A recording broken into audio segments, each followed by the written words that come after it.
এটা কি মামা? গুড়ের পানি। হ্যাঁ, গুড়ের পানি। ও আচ্ছা, ঠিক আছে। আর কি দিবা? টক পাউডার, টমেটো, গুড়ের কুচি।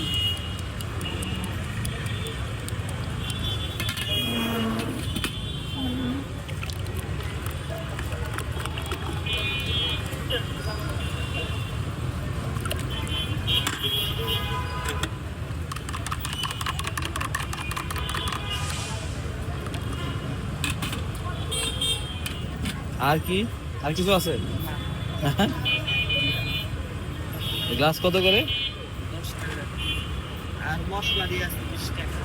আর কি আর কি? মশলা দিয়ে আছে 20 টাকা। এই মশলা কি দেখি তো, কি মশলা দেখি? তালমাখানা, শাহিদানা, কালো দাও দাও, জিরা। সবগুলো দাও, দেখি তো, দাও দাও। এখন দেওয়া যাবে না ভাই। শেষ এখন? বলা লাগে, এটা বলা লাগে। আচ্ছা, ঠিক আছে, ঠিক আছে। কত করে গ্লাস? 10 টাকা, 20 টাকা, 30 টাকা। বানাও তো এটা দিয়ে একটা, সব কিছু সুন্দর করে বানাও। ভিডিও কলে সমস্যা আছে?